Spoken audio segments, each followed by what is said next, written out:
Dalam sesi tanya jawab, seorang pemuda bernama Patrick bertanya kepada Dr. Zakir Naik. Ia bertanya, kenapa Muslim tidak percaya bahwa Yesus adalah anak Tuhan? Karena jika manusia lahir dengan keberadaan ayah dan ibu, maka dia Yesus lahir hanya dengan ibu saja. Jadi kenapa dia tidak bisa disebut sebagai anak Tuhan? Dr. Zakir Naik kemudian menjawab, Saudara Patrick, pertanyaan Anda sangat bagus.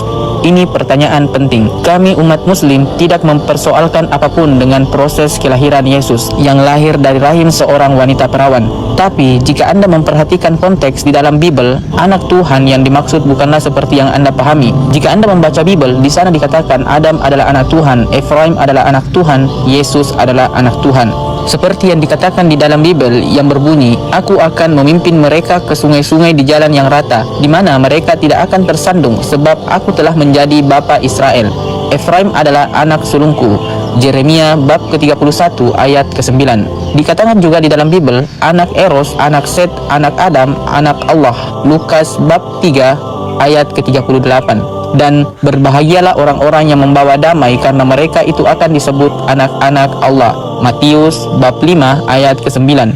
Dan jika Anda melihat bab Roma ayat 8, semua orang yang dipimpin oleh Roh Allah adalah anak Allah. Saya juga akan mengutip satu ayat yang amat sangat penting bagi Kristiani, yaitu karena begitu besar kasih Allah akan dunia ini, sehingga Ia telah mengaruniakan anaknya yang tunggal, supaya setiap orang percaya kepadanya tidak binasa, melainkan memperoleh hidup yang kekal. Yohanes bab ketiga ayat ke-16. Jika Anda mengikuti sejarah Bible, tidak kurang dari 50 pakar Bible yang mengatakan bahwa kata anak di dalam Bible itu telah diganti, diedit, dan direvisi. Siapa yang mengatakan itu?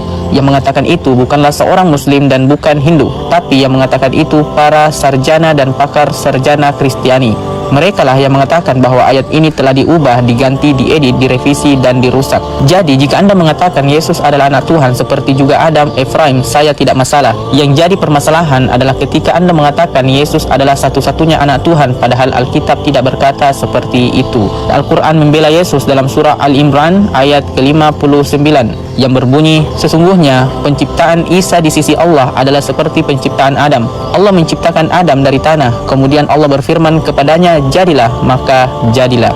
Dan jika kamu mengatakan bahwa Yesus adalah anak Tuhan karena dia tidak memiliki ayah, maka saya katakan Adam adalah Tuhan yang lebih hebat lagi, karena bukan saja tidak memiliki ayah, namun juga Adam alaihissalam tidak memiliki ibu. Dan jika Anda percaya bahwa Yesus adalah anak Tuhan karena dia tidak memiliki ayah, maka Anda juga harus percaya bahwa Adam adalah anak Tuhan yang lebih hebat lagi, karena bukan hanya sekedar tidak memiliki ayah, tapi juga tidak memiliki ibu. Logikanya, Nabi Adam jauh lebih hebat daripada Isa alaihissalam. Jika kamu tidak setuju dengan pernyataan saya, maka kamu harus mengakui bahwa kamu telah salah memahami konteks ayat pada Bible. Setelah Zakir Naik menjawab pertanyaan dari Patrick, maka Patrick pun bertepuk tangan karena kagum dengan jawaban Dr. Zakir Naik. Di akhir acara, Patrick pun mengucapkan 2 kalimat syahadat di depan puluhan ribu audiens yang hadir.